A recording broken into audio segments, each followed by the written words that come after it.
What's up, everybody? Welcome back to the iceberg. It's part 2. We'll be covering tier 2.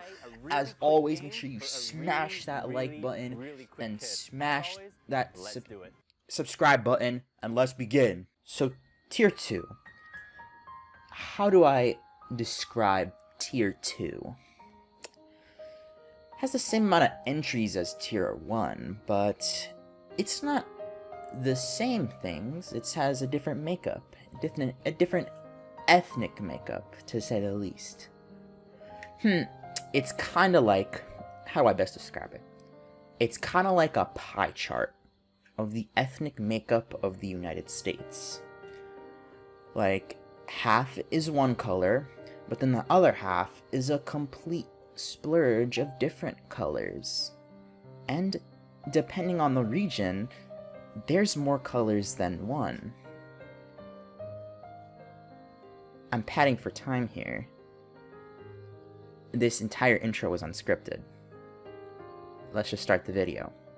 Iceberg by centimeters. I got an egg roll in my pants. So we all know Dirty Francis, the beloved former YouTuber and kidnapper of colored children. What's there to say that hasn't already been said? However, this isn't a retrospective video about Filthy Frank. Unfortunately, this is about something that'll get a lot less views. A random song that people couldn't find for like 10 years. Yeah, real exciting. This is what it's come to. After this video, I'm retiring the series. We're gonna do Lil RT versus 20 pieces of lost media. Who's the finest? What's your name? What's your name? Lil Right. I am going for a punch.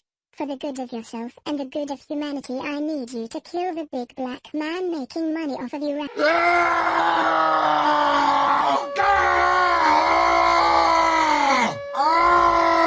Where were we again? Oh yeah, Kenya. So, in the now deleted Filthy Frank video, 30 different ways to pick up girls in different cultures, we learn what the Hustlers University was too afraid to teach us. And when we get to the Kenya section of the video, a tune plays. Now this section left us with more questions than answers. It answered how to pick up girls in Kenya, but left us with the questions: what is this song? Where is this song? Who is this song? What is this song? And how is this song? But we didn't have the answers to any of these questions, so our quest to find this song begins. Lead 1. Let's ask Frank. Oh, he told us to fuck off. Okay. We're out of ideas. Let's just stay stagnant for 10 years until December 2023. Sound good? Okay, well that's not entirely true. We had a couple of developments, like a video found in 2015 titled New African Cristiano Ronaldo Amazing Long Shot HD, which briefly contained the song. However, the clip is conveniently the exact same length as the Filthy Frank clip, and when a commenter asked where he got the clip from, he said he got it off the dark web, so... You really think someone would do that? Just go on the internet and tell lies? The lyrics would also be roughly interpreted to be something along the lines of, "For unto us a child is born, for unto us a son is given," which made people believe that it might have been a Christian gospel song, but other than that, we had pretty much nothing. Oh, it's December 2023. So a video uploaded by YouTuber NB Duckman would be uploaded, talking about this elusive song, much like what I'm doing, but instead actually brought something of value to the table by offering a bounty of I think $300 to anyone who could find it. About a day later, a user from New Zealand on Discord named Damn Peggy had DM'd Duckman, saying he found the song and would link to a video. Everything matched, from the upload being about 2 years prior to the Filthy Frank video and the view count being less than 1K. And at the 33-second mark of the video, what we've been waiting for would finally come.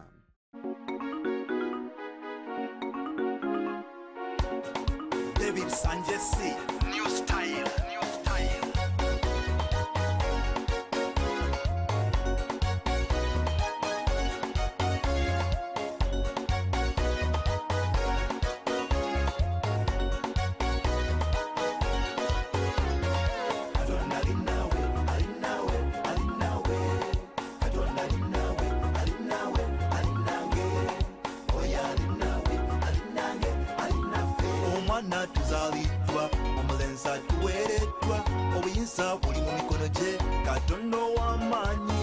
Damn Peggy would go on to explain that he found the song by searching Ugandan gospel music before 2013, and in doing so would stumble onto this video which sounded similar. He noticed in the description of the video that the video titled itself East Ugandan, and so searched East Ugandan gospel music before 2013.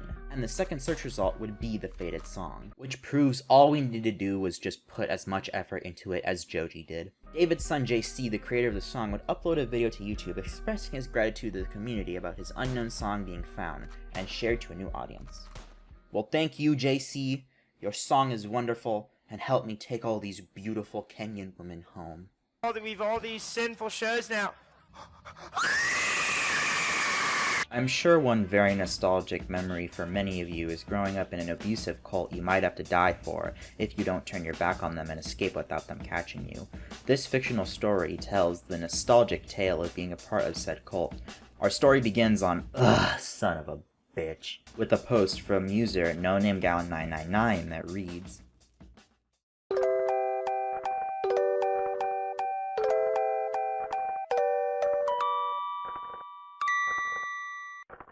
TOMT, creepy religious kids show made by a cult I escaped from.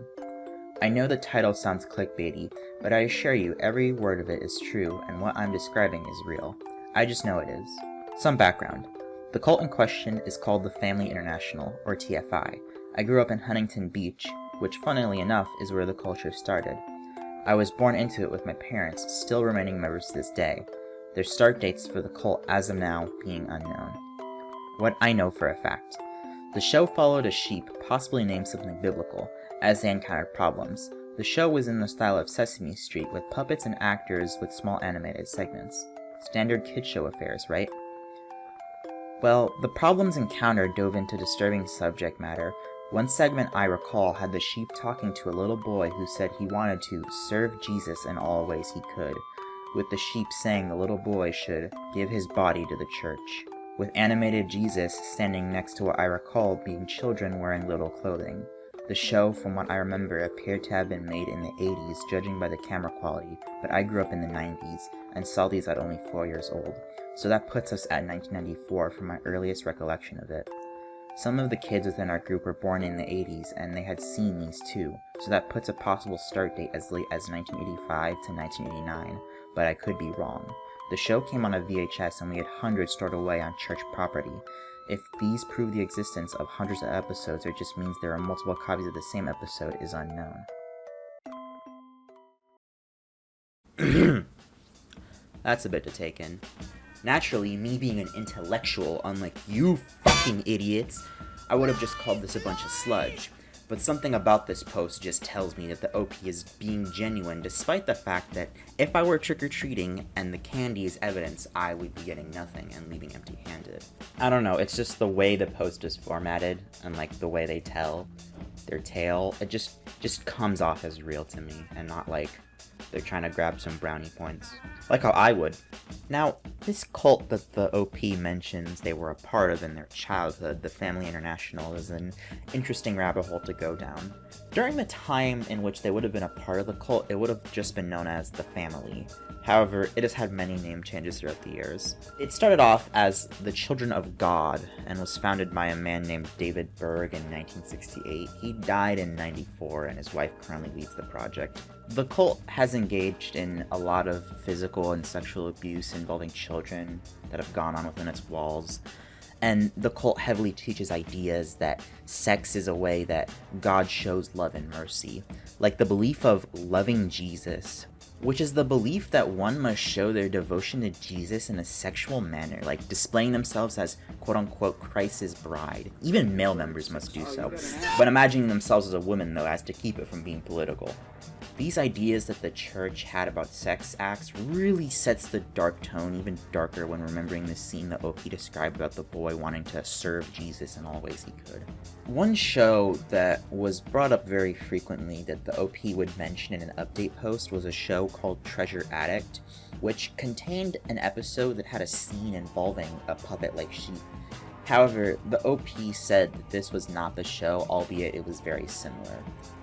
Now, this show, Treasure Addict, is very obscure. I could find barely anything about it. I couldn't find a production company that was associated with producing it. The only thing I found were some hearsay sources about it being made within the Family International. I could also not find any release date about it. Some say it was made in the 80s, others say it was made in the 90s, but on Google it says it was made in 1989. Another show that was produced by the TFI was a show called The Lovettes, which the OP set had a very similar vibe, but the puppets were very different. Now, if you ask me, it's more than likely the Family International scrubbed all these tapes that contained themes of sexual abuse to save their asses when cast members were coming out about the cult's wrongdoings. It's also possible that this show was produced outside the cult and was just shown within the cult. However, if that's the case, its reach probably would have been bigger and easier to find. But it could just be that obscure that even with it being produced outside the cult, it still is just collecting dust, just waiting to be seen by the eyes of the 21st century. With things like these, our favorite term, what if, is all we can really circle back to. Until now! I found the Family International, and I sent them a nice little email. We'll get back to us, and we'll have the show in a couple days, guys. I'm so excited to show you.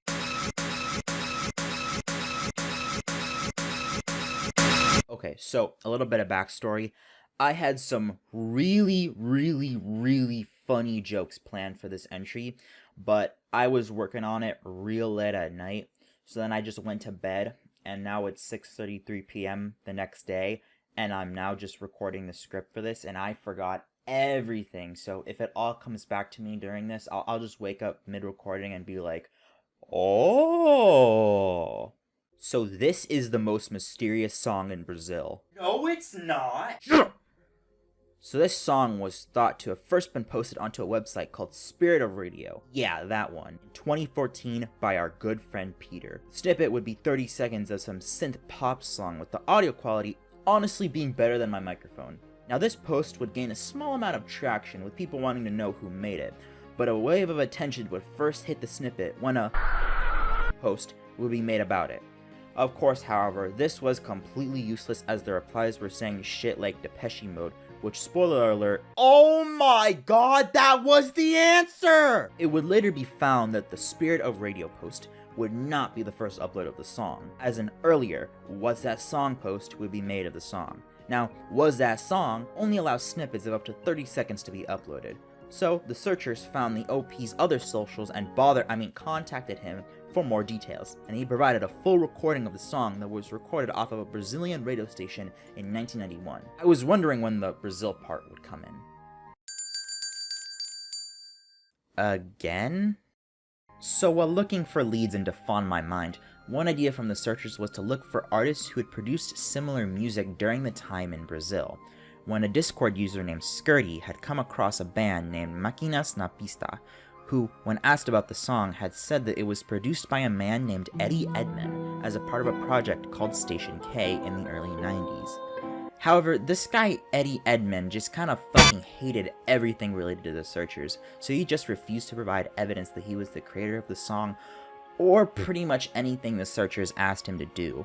The only things he provided were that the song was titled Feels Like a Wish, the song lyrics, and that it was produced while he was living in New York City. Well, the searchers just kind of drove around Edman as there isn't enough manpower in the world to get this man a crack. They tried to find another way, and another way there was.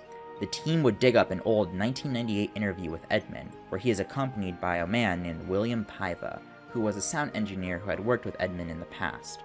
After being contacted, he provided a full version of the song.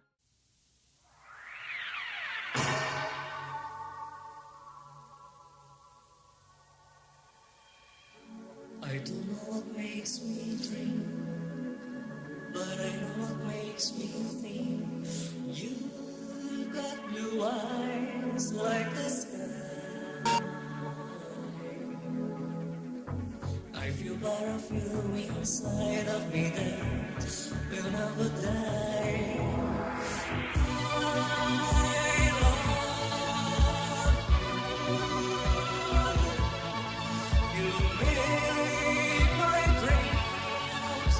In it included an intro sequence that had never before been heard, proving that the song was indeed real. Oh! And also with you. Lift up your hearts.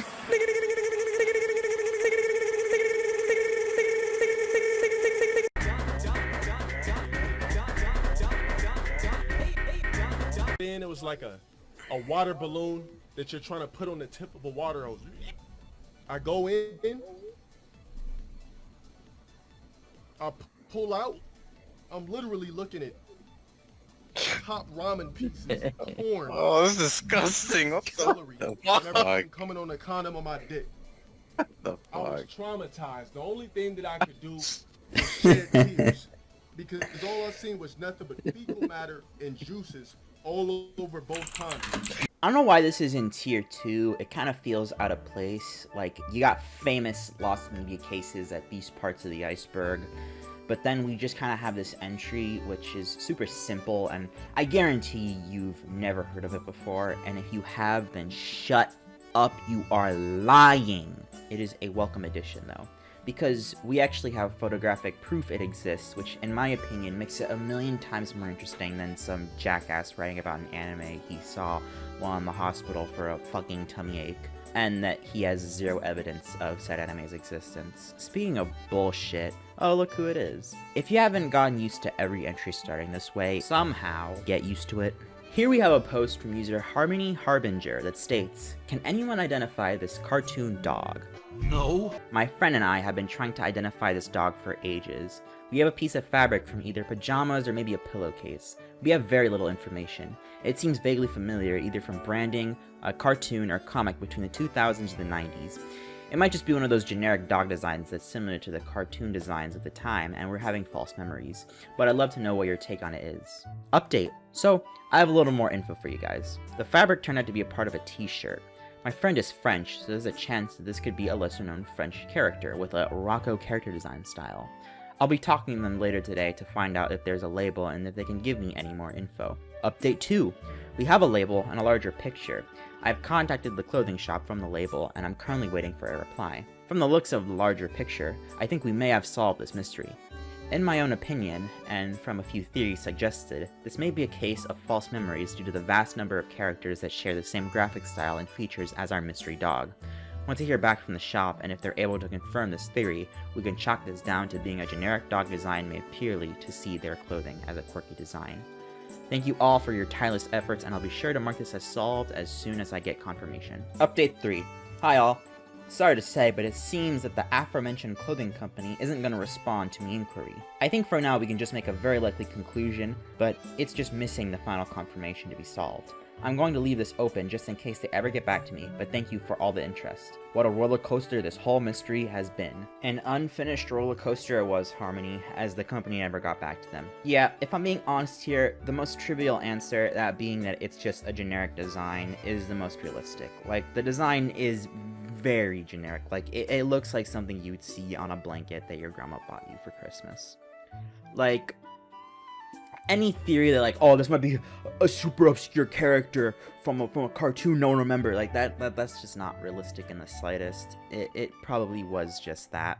And, like, I can't really add on to anything that the post already says. Like, the post kind of already said everything that needs to be said about this mystery, which, in my opinion, isn't even really a mystery, because, like, the answer is so close. Again, it's just confirmation. Like, this is practically solved. Like, the Reddit post doesn't say it's solved, or the iceberg entry doesn't say it's solved, but we all know it's solved.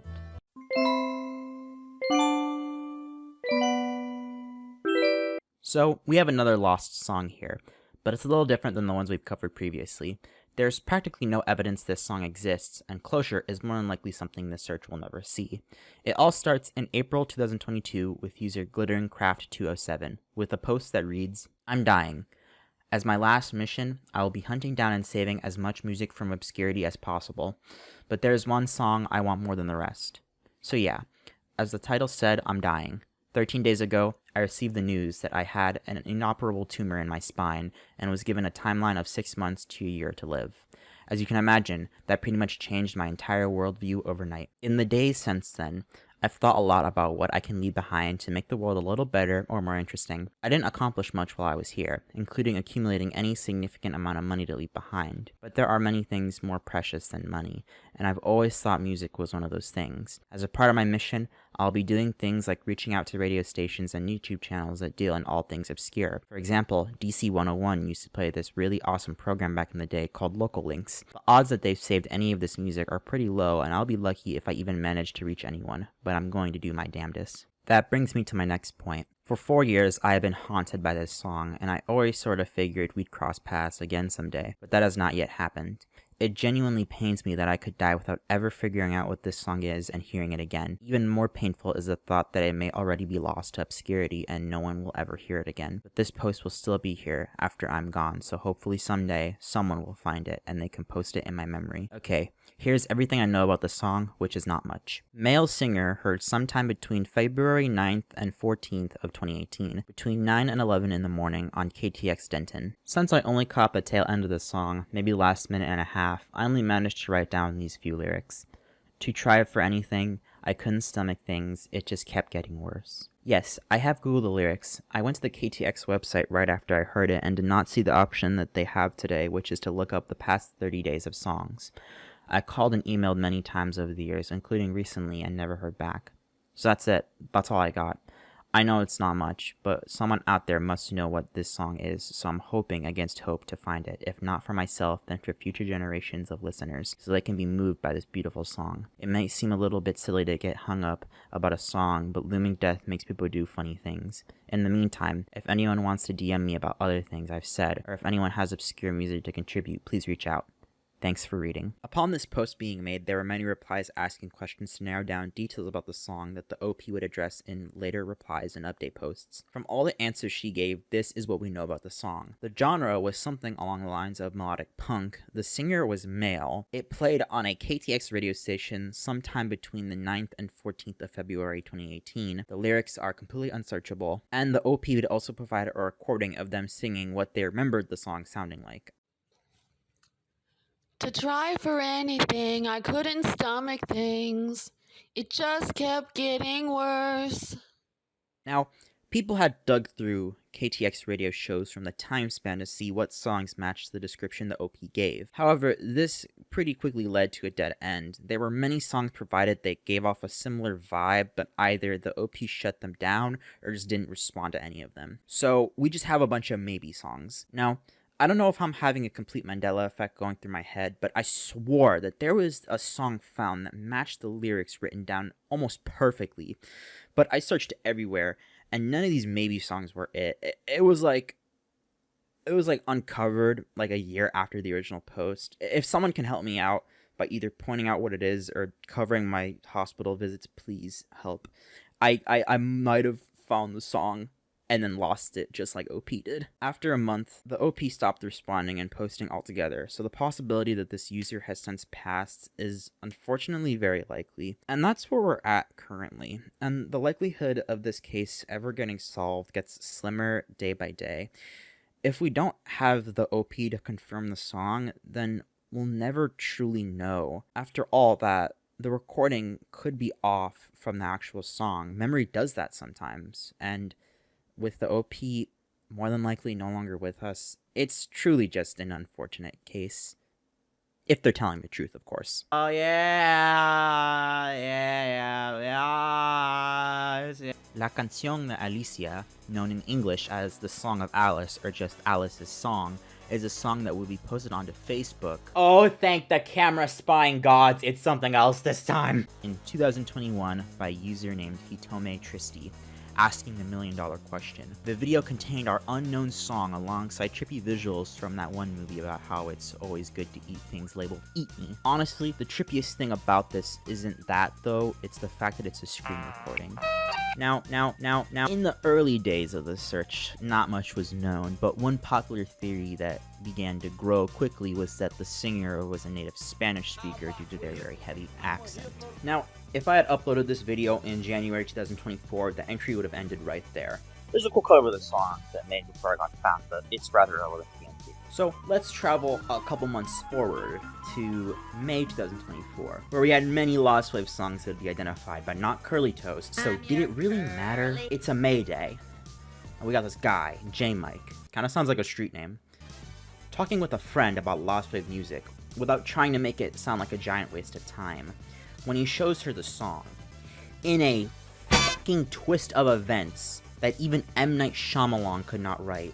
She knew the fucking song and provided details. The song came from a band called Bad Influence. On their Facebook page, you would find a post of them performing the live version of the song. In the post, they stated that the song was called Dreams Forever, and after contacting the band, they provided a demo of the song, and later down the line, a remaster of the original snippet. Speaking of the original snippet, the guitarist of the band was the one who had made the original edit, and had posted it to a Facebook group where it later got deleted by some fucking asshole, which would lead to it getting reposted by Hitome, starting this whole mystery. Okay, but let me just go back to the whole thing about telling friends about Lost Wave, and they fucking knew what it was. Isn't that just crazy? Like, the craziest thing about that is that, like, that's the first time ever telling your friend about something that is honestly fucking useless. But then it turns out it wasn't useless, as they were able to solve the mystery, and you got brownie points for it. Isn't that incredible? What a lucky bastard. Like, I can't even tell people about, like, an obscure video game without them looking like they're gonna lose interest. And this guy just manages to solve a mystery. I wonder what else that girl knows. But yeah, the moral of the story is that I forgot to include the snippet of the song, so here you go. When I see your face, I just wanna fight. I just wanna be the one to change your mind. And my life is real. This is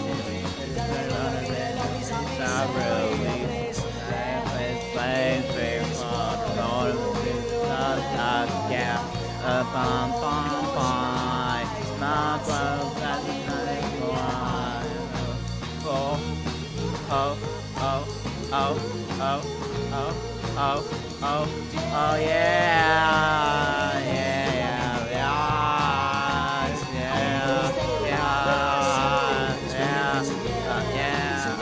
together forever,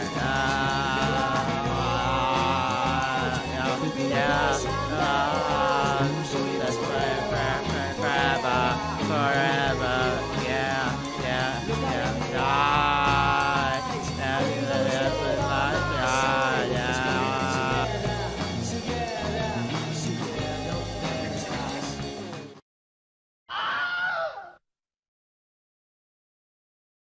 It's not the one you're thinking. Okay, so if I'm not mistaken, this is our first entry of the entire iceberg that originates on the Lost Media Wiki forums, which, oh trust me, it will not be our last time seeing the forums. So we got this little chump here named CKM2017, whose entire existence is dedicated to educating us on this very obscure advert from the 2000s. So let's take a read on what he has to say. Jump scare ad from the 2000s. Very obscure. Yes, I do agree, it is very obscure indeed. Firstly, I have no idea if this can even be found. It's so obscure. I often wonder if I and my mother are the only two people who have ever seen it. I also have no idea if this was local or national. I don't know if it was legit ad or a hack of some sort, but this has haunted me for literal years. Whenever I see Lost Media content on the internet, I always come back to this scary commercial from my childhood. I don't remember what year it was, but when I was a kid, my mother and I were watching TV Land, which is a TV channel that plays reruns of really old shows. I was raised by a baby boomer. This was in Washington State for context. During an episode of the old show Green Acres, pretty sure this was the show, although sometimes I suspect Beverly Hillbillies as well. During a mostly normal commercial break, there was an ad that came on. It displayed scenery images like lakes, rivers, mountains, etc. I believe there were birds singing as well as sound effects like the sound of water, just ambience, mostly. But at the end, a woman popped up on the screen, and from my memory, her hair was standing on ends like a cartoon, and she let out this ear-piercing scream, and the ad ended and went back to normal commercials. There was never any context or explanation, and it never aired again. This is my first experience with a jump scare, and it was traumatizing. I have done pretty heavy research into it, and dug as deeply as I feel possible. It wasn't that ad with the car that scared everyone else in the 2000s that is everywhere, that I'm sure of. The closest I've gone to finding anything similar is when I discovered a random YouTube video that the infamous car ad was actually for a coffee company from some country somewhere that had made similar ads to the car one. So I watched all those ads, and the one I'm looking for is not there, but the vibe is similar. Seemingly innocent ad ends with a scary jump scare. It would sound to anyone that I've simply got it confused with the car one or something else, but I know I haven't. The fact that it aired on TV Land of all channels, of course it couldn't have aired on Cartoon Network or Nickelodeon or all the other channels everyone my age watched in the 2000s. Who else would be watching Green Acre reruns in the middle of the night? Thank God my mom was there and remembers it, too. Or I'd think it'd be crazier I dreamt it. I guess my hope is that somehow it may have aired somewhere else. Two or on another channel. it may have been recorded but never uploaded onto the internet, or at the very least, someone else experienced and can validate my memory further, but I have a lot of doubts. I figure if anyone can figure out what I was, I'd be on this forum. I don't have much experience looking for lost media, just watching videos about it. Now, if you ask me, I personally believe this is a bunch of sludge, because who the f*** in the right mind just casually watches Green Acres at like 3 in the morning? At that point, you deserve to be jump scared.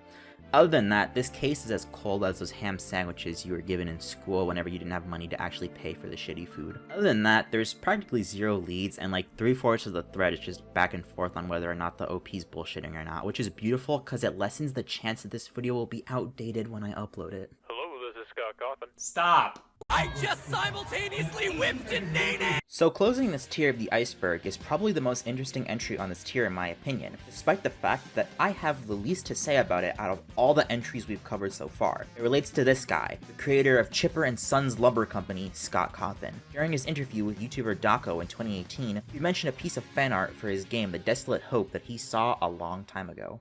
Whenever I made the, I'll use the Desolate Hope as my example again, I saw one person made a piece of fan art of that on the internet. I found it on Google, so I'm going to draw one of the characters, and that was the most special thing to me in the world, that someone had drawn a picture of one of my characters. Like, I can't even tell you how important seeing that one drawing was, and it was just, I'd have no idea who it was. But then, to have a fan base and to have kids that are drawing these pictures and, sending, I got a letter from the other day addressed to Foxy.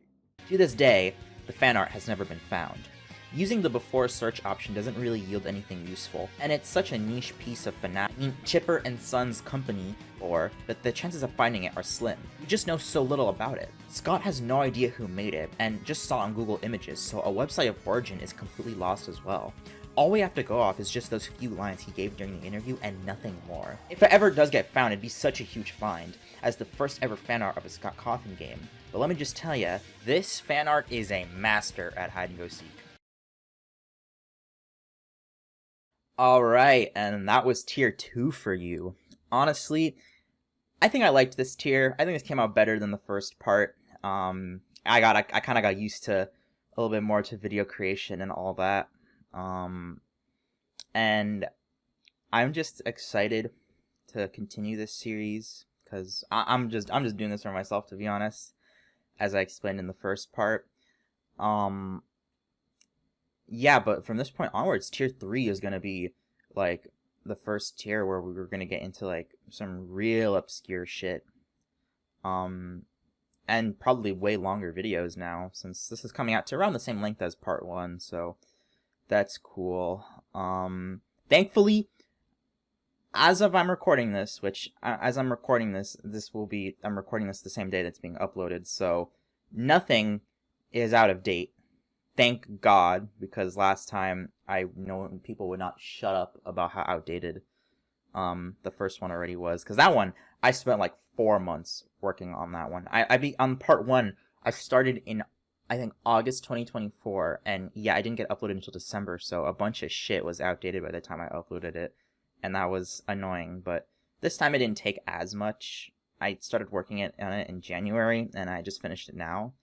But that's a little like, I was expecting it to go like shorter, like hopefully having it uploaded by early March, but a March deadline still works, which I would love to work on this more, but like I'm just so busy. I have shit ton of things to do in my personal life that working on this is like a once in a week occasion. So yeah, that's part 2 for you. Shout out to my friend Michael, who likes big black gay thugs.